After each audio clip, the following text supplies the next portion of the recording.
The threat of nuclear warfare is a threat to all of us. How can we live with this threat? Our best life insurance may be summed up in 4 words. Be alert. Stay alert. This will take some doing on your part. It will take ingenuity. It will take fervor. It will take the desire to survive. And it need not take a lot of money. All you'll need is shelter and common sense. Nature packs more power into a thunderstorm, a volcano, or an earthquake than man does into a bomb. But the weapon that man has created concentrates its punch within a small area, say 10 miles across. Since we like our foods concentrated and readily available for use, we might label our nuclear weapons instant death.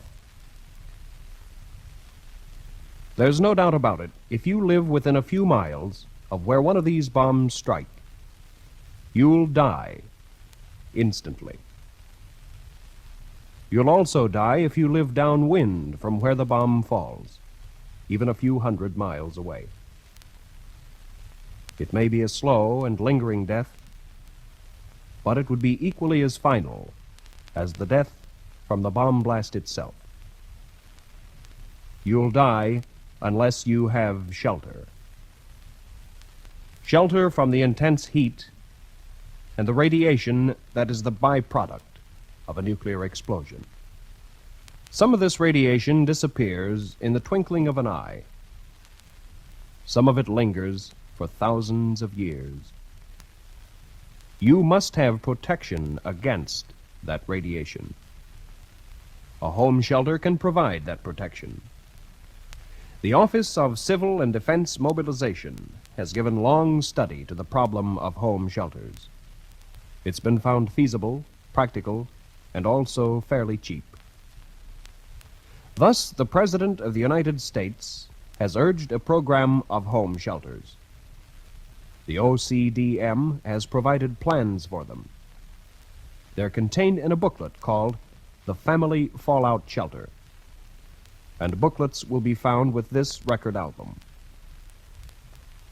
Let's assume bombs fall before you have time to prepare a shelter, or while you wait in the belief atomic war will never come.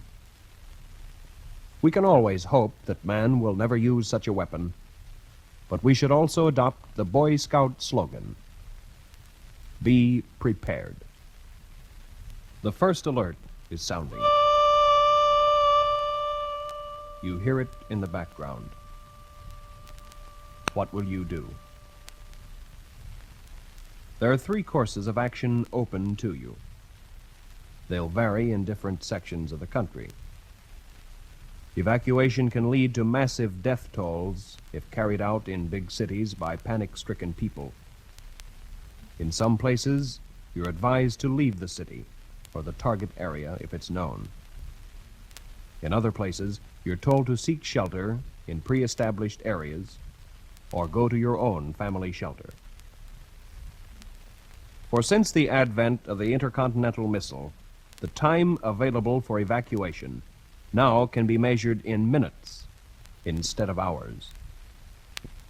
So, off to the shelter. Listen to civil defense instructions on your car radio if you're driving. Stay tuned to the CONELRAD channels 640 or 1240 kilocycles, whichever you can hear better. If you have not provided a shelter in your home, some protection against fallout can be provided in a basement. If you don't have a basement or a storm cellar, seek a room in the center of the house, away from windows. Listen to civil defense instructions. You should have a battery-operated radio and an extra supply of batteries in case of power failure. It's quite possible that radioactive fallout will be quite light in your area, extremely heavy in others. Your civil defense authorities will tell you. It may be safe for you to leave your house after a few hours, or it may be as long as 2 weeks or more. 2 weeks with very little food or water, tension, unaccustomed closeness. 2 weeks with sanitary facilities most likely not operating. No lights, no phone, just terror. But you will be alive to enjoy these small problems. Many thousands may be dead and wounded. Hunger, thirst, and disease will follow a bomb attack. We can help control these conditions by preparing a home shelter and by being informed. That's why this public service recording was made, to help you survive.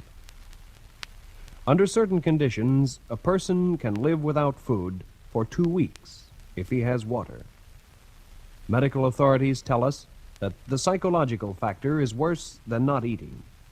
It's the fear that kills faster than starvation itself.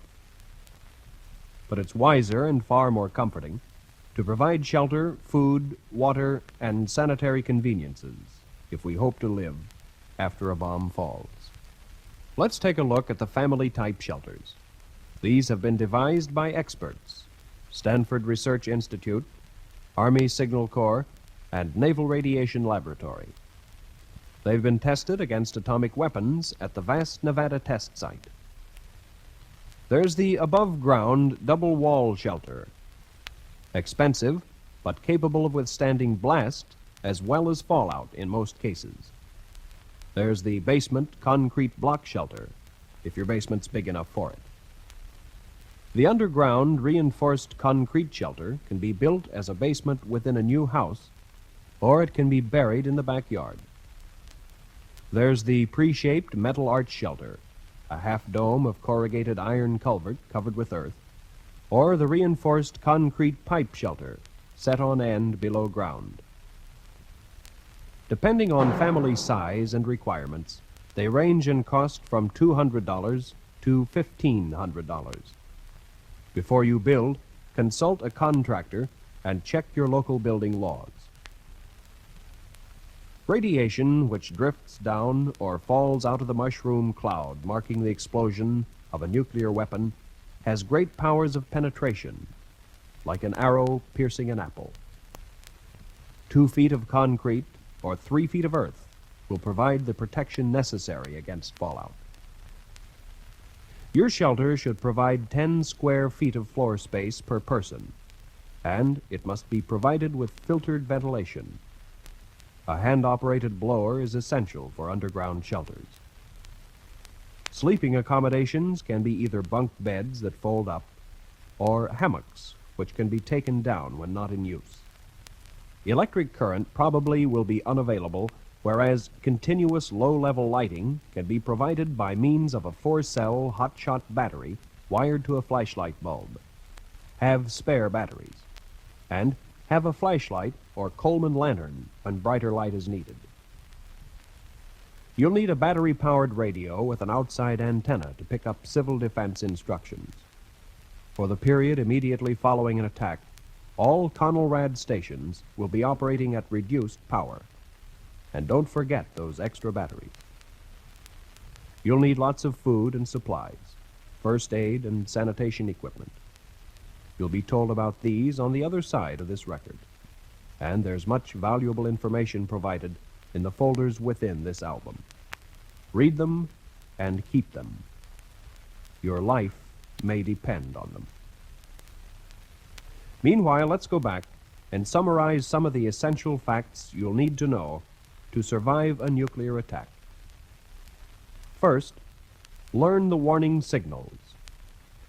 The alert signal is a steady blast on a siren or fire horn of 3 to 5 minutes duration. This is how it sounds.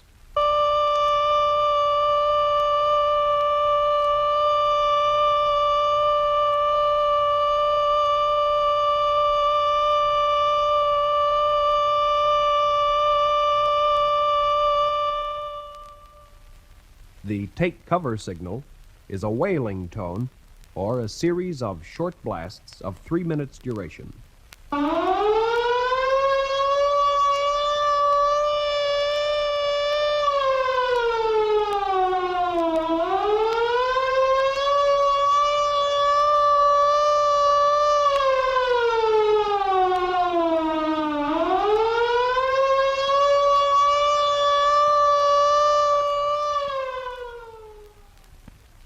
Second, tune your radio to the CONELRAD stations, either 640 or 1240 kilocycles. Listen carefully to the instructions. Your life depends on how well you follow them. Do not use the telephone. Third, assemble your family. If your children are at school, they'll be cared for. Or if there's sufficient time, they'll be sent home. People who are at work will either go home or to a shelter provided for them. Fourth, know how to store and purify water. Tightly capped jars of water will stay palatable for about 3 months. Replace the water regularly. Canned water also is available. Fifth, know what foods to store and how to prepare them. Your shelter's provisions should emphasize high concentration of food value rather than volume. It should preserve well, and it should be easy to prepare. Foods canned in metal or glass will stay in good condition for 6 or more months if kept in a dry, cool place. Use small cans. You'll have no refrigerator to store leftover food for another meal. You'll need a canned heat stove. Have plenty of fuel for it. Sixth, know how to dispose of human wastes. Seventh, know how to decontaminate. And eighth, make sure that some member of the family knows the fundamentals of first aid and have a first aid kit in the shelter. Be alert. Stay alert. Then your chances of living longer are multiplied 1,000-fold. Turn this record over and learn why a shelter program may save your life. President Roosevelt once said, "We have nothing to fear but fear itself." The phrase well fits the situation about fallout, the reason home shelters are needed. You don't have to be an expert to understand radioactivity. Our whole world is radioactive. The air you breathe, the water you drink, the food you eat, all contain small quantities of radioactivity. You probably have been exposed to radiation from X-ray machines. You may have a watch or a clock with a luminous dial. It, too, is radioactive. Fallout from man-made methods is comparatively new. It dates from 1945, when the first atomic bomb was exploded. Because modern weapons have grown vastly in size, fallout is a serious problem. It may be with us forever. So long as the threat of war or nuclear accidents exist, this problem is important to you. Fallout consists of bits of radioactive dust, debris, or solid matter which settle or fall out from the mushroom cloud formed when a nuclear weapon is exploded. These radioactive particles act like miniature X-ray machines. They send out rays in many directions. This radiation is extremely dangerous. Over a period of time, sufficient quantities of radiation can lead to illness or death. But it's possible to protect yourself from it by taking the simple but important step of providing shelter against it. Let's assume that you've built a shelter, or at least have made some provision for your family in an area protected from fallout. You may not have much time to get into that shelter, so it's wise to furnish it now. Most of the equipment can stay there indefinitely. Food, however, should be replaced regularly. You'll need cooking and serving equipment, a canned heat cooking unit with extra cans of fuel, a frying pan, cups, and napkins, a double boiler. such things as bottle and can openers, plates, eating utensils, measuring cups, matches, and a pocket knife. You'll need clothing and bedding, blankets and sheets or sleeping bags, spare clothing. You'll need a battery-powered radio with aerial and extra batteries. You'll need sanitation supplies, deodorizer, soap, toilet tissue, paper towels, sanitary napkins, disinfectant, garbage can, human waste can, emergency toilet, newspapers, paper bags. If you have a baby, you'll need dehydrated milk, bottles and nipples, disposable diapers, and extra water. You'll need recreational and spiritual supplies, a Bible, books, cards or games, and, if there are any children, toys. You'll need light, a flashlight with extra batteries, candles, a calendar, a clock, and hand tools probably will not be amiss if you have sufficient room. And in your car, against the day maybe 2 weeks later, when you can evacuate, you should keep a ground cover, a tent, and extra gasoline.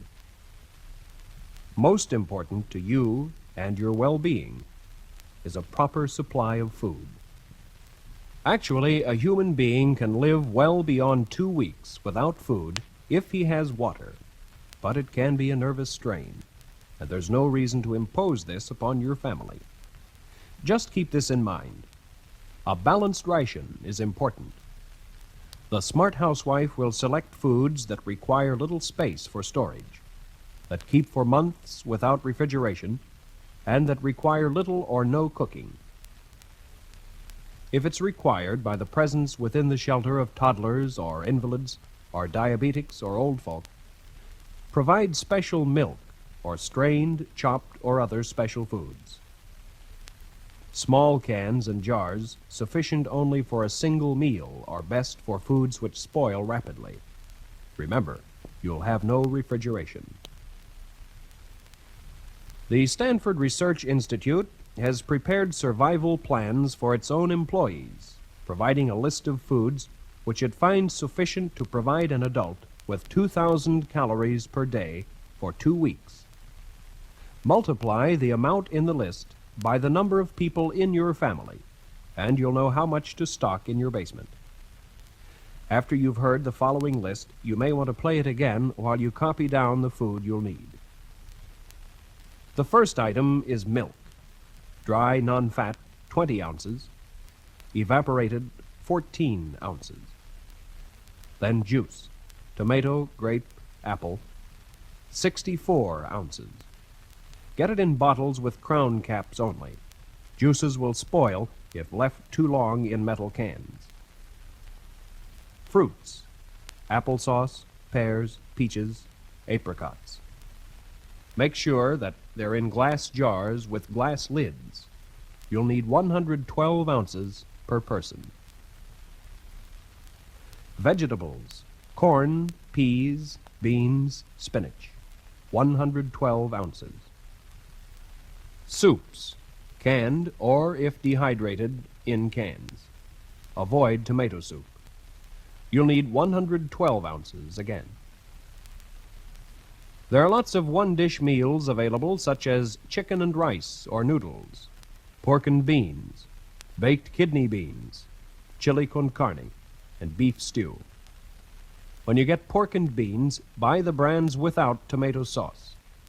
You'll need 208 ounces of these foods. Jam, jelly, or marmalade, in glass jars again, 14 ounces. Crackers, in cans or glass if you can, or store them in glass jars. You'll need 56 ounces per person. 4 ounces of instant coffee or tea or instant cocoa will see an adult or a child through a 2-week period, and 4 ounces each of sugar and salt. Hard candies are almost a must for quick energy. A pound a person would be right for 14 days. Lastly, water. Drinking water and water for cleaning. You should have 7 gallons of water per person for drinking. It should be stored in glass containers with tight-fitting lids in a dark place, and the containers should be rinsed and refilled every 3 months to keep the water fresh. It's quite possible that during your stay in the shelter, you'll be told that the radiation level has fallen sufficiently for you to go outside safely for a short length of time. During this period, you should bury your garbage and human waste at least 2 feet deep in the earth. Also at this time, get an additional supply of water if it's not been contaminated by fallout. Keep this separate from your drinking water until you can purify it, either by boiling, by chlorination, or by iodization. The halozone tablets your husband or your father used during the war to purify water are good. These may be hard to find, but try a drugstore or a sporting goods store. You should know how to treat broken bones, halt bleeding, or handle burns. You'll not be able to telephone for an ambulance or call the doctor. You'll be on your own. This brings us to the first aid kit. It need not be elaborate. A small bottle of antiseptic solution, 4 triangular bandages for slings, a 2-ounce bottle of aromatic spirits of ammonia to treat faintness, packaged, folded sterile dressings to cover open wounds or burns. For bandages, improvise. Use bath or hand towels or bed sheets. The older and softer, the better. Be sure you have safety pins and something sharp to cut bandages, and that you have plenty of mild soap for cleanliness. By all means, provide some tranquilizers to ease the strain and monotony of life in a shelter. A bottle of 100 should be adequate for a family of 4. Tranquilizers are not a narcotic and are not habit-forming. Ask your doctor for his recommendation. No one knows if you'll ever need a shelter. But in this atomic age, it's wise to be prepared. The best advice your government can give you is alert today, alive tomorrow.